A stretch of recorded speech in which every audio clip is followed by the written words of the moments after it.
my lovelies, and welcome back to this little adjunct series to the Fluff and Hammer. I think what we're going to be taking a look at today is one of my favourite creatures that have been... They've sort of had a bit of a resurgence recently. They went away for a very, very, very, very, very long time, and then they just sort of surged back up in recent years. So I want to take a look at the Tzaangor today. The Tzaangor are a really interesting species in both AOS and in 40k, because they occur in both. There was a time many, many moons ago. They were originally released way back when. The Tzaangor used to be the Tzeentch-specific beastmen who appeared in the Realms of Chaos books, and you could take them in Thousand Sons army lists, and you could take them also in Warhammer Fantasy army lists, and they were basically just... The only thing that really distinguished them was that they were just beastmen who were marked by Tzeentch. They weren't as specific as they are now. Way back when, back in the heydays of history, there were like different subcults of beastmen that were each dedicated to one of the four powers. So you had Khorngor, Tzaangor, Pestigor, and Tzaangor. And then they went away.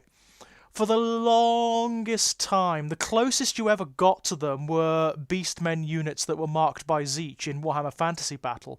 Beastmen in 40k, Beastmen used to be a dedicated thing in 40k. Beastmen were like...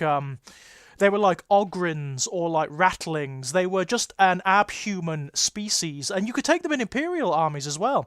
There was a time when the Imperium was a little bit more lenient when it comes to mutants, and you could actually take Imperial Beastmen once upon a time. Not anymore, obviously. I mean, Beastmen within the Imperium, that would not fly well, especially insofar as the Inquisition are concerned. But the Tzaangor made a little bit of a resurgence. I think the first time they came back was when Silver Tower was released. Do you remember the Warhammer Quest Silver Tower pack that introduced things like the Gaunt Summoners and whatnot? There was a Tzaangor, or a couple of Tzaangor in that boxed set, and that was the first time that they kind of made a resurgence. And the Tzaangor, the way they've redesigned them is they've made them more specifically Tzeentchian. So they're not just beastmen like all other beastmen, but marked by Tzeentch. So maybe they had blue fur or iridescent fur or something. No, they're much more avian. They've got more influence from Tzeentchian imagery, like the Lords of Change and whatnot. They're much more avian now.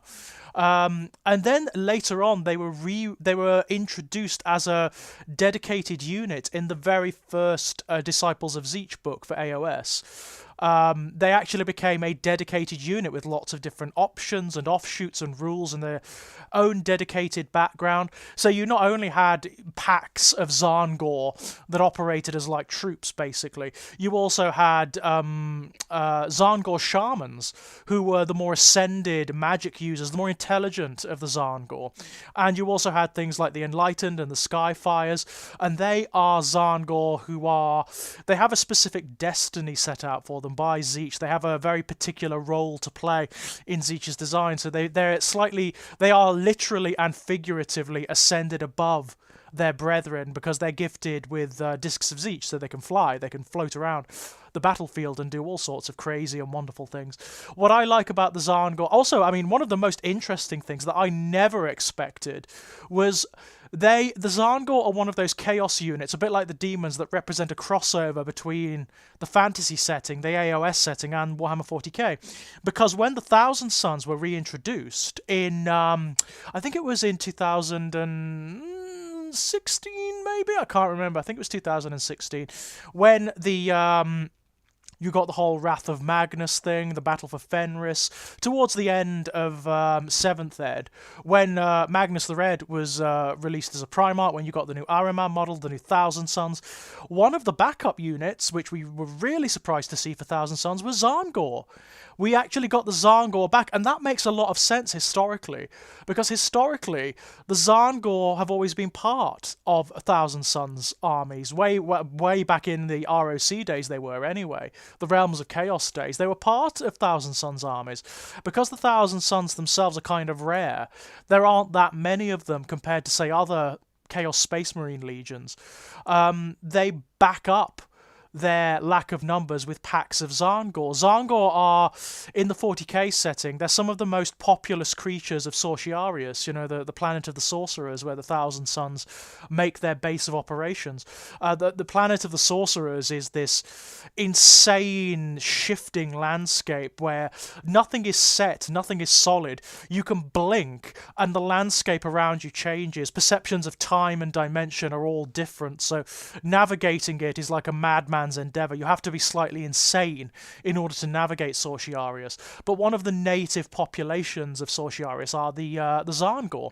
And the Tzaangor, they don't, in 40k anyway, I think in AOS as well, they don't have any one set origin. That's what I really like about them. They don't have any one set origin. They can come from all sorts of different places. Like the Thousand Sons Codex describes situations where imperial worlds or human colonized worlds are engulfed by a warp storm, and in the midst of that the populations degenerate and devolve, sometimes down the generations, sometimes immediately, and they can sometimes become Tzaangor.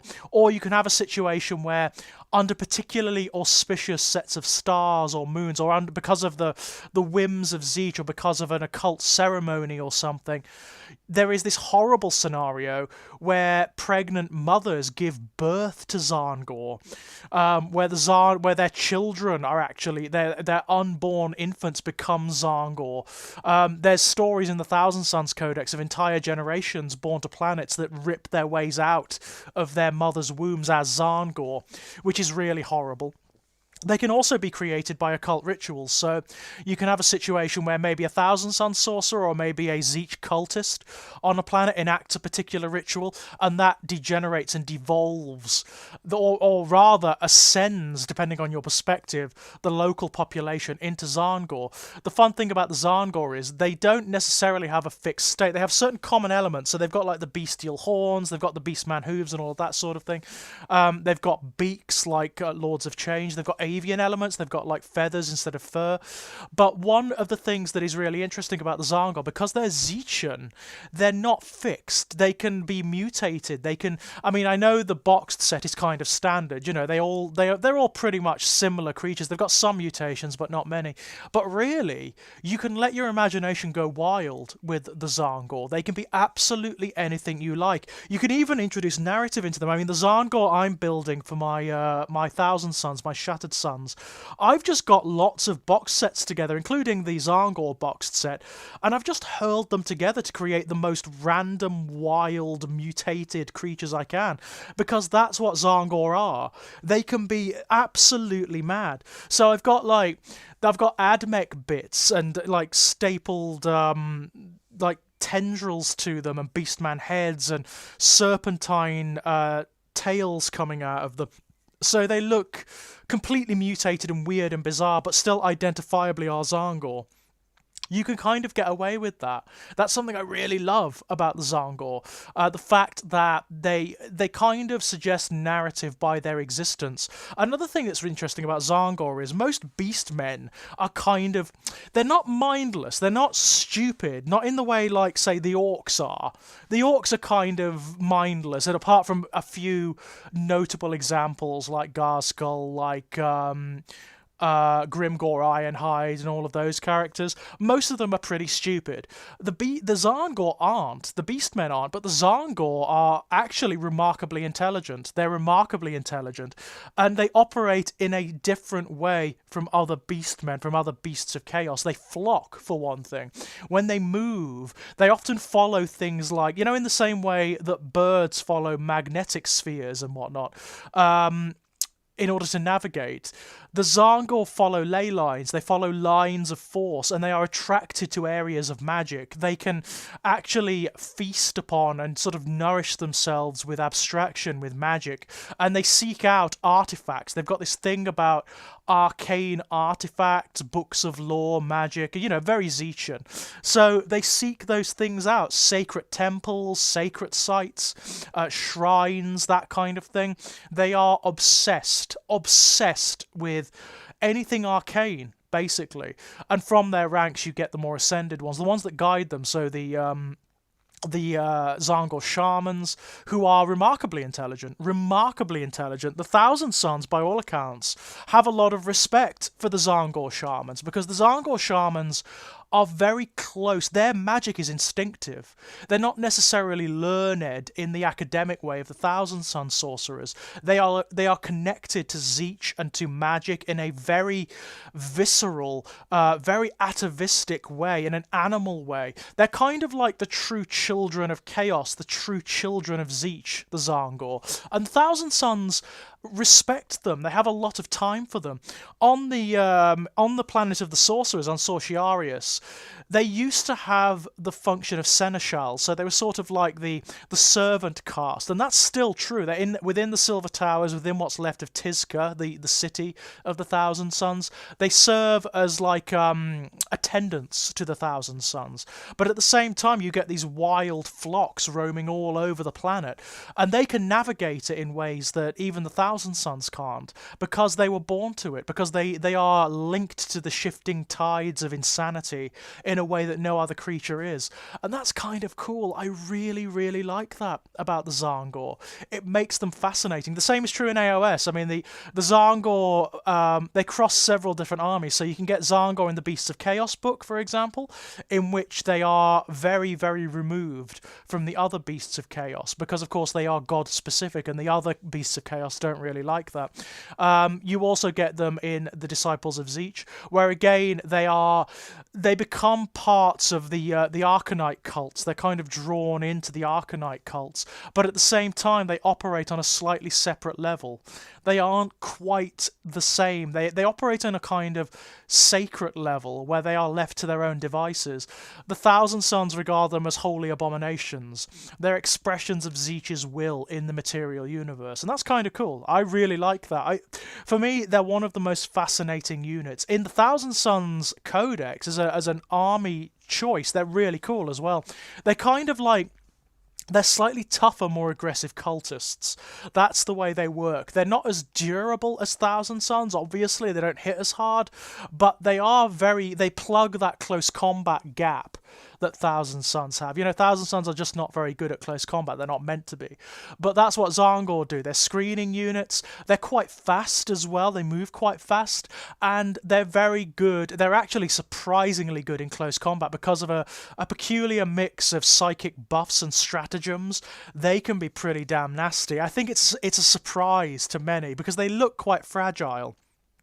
I think it's a surprise for many when you're in a game and your unit of Tzaangor, after a few stratagems have been applied, start chewing through units of like Terminators or Aspect Warriors or whatever. I think that often comes as a big surprise. They're a lot of fun. I like Tzaangor a lot. They're lots of fun to model, they're lots of fun to paint, they've got a great background, and it's so nice to see them because they introduce this wonderful, slightly weird element, particularly in Thousand Sons armies. They introduce this strange weirdness to the army. More of that, please. When time comes to do the 9th ed Thousand Sons Codex, and there will be, of course there will be, I would like to see more weirdness, more demon engines, more Tzeentch-specific demon engines, more bizarre, weird, funky stuff that crosses over from AOS. So, like, why not the Sphyranx or the Sphyranx or whatever it's called, the cat thing from the Slaves to Darkness book? That's very Tzeentchian.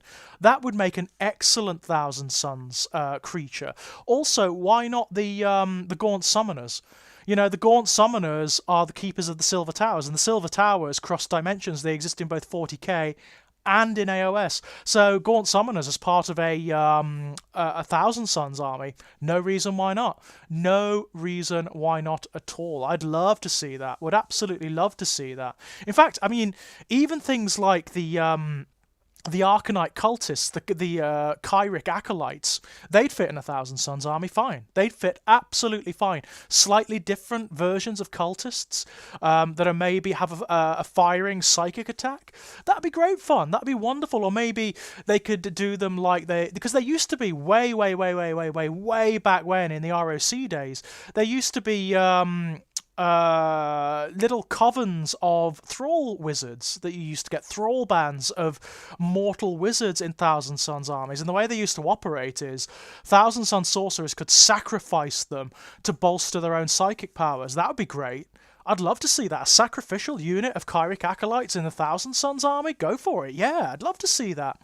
But yeah, the Tzaangor are lots of fun. I like them a great deal. A lot of Thousand Sons players really like them because they're a nice cheap unit. You can get big packs of them, or flocks as the case may be.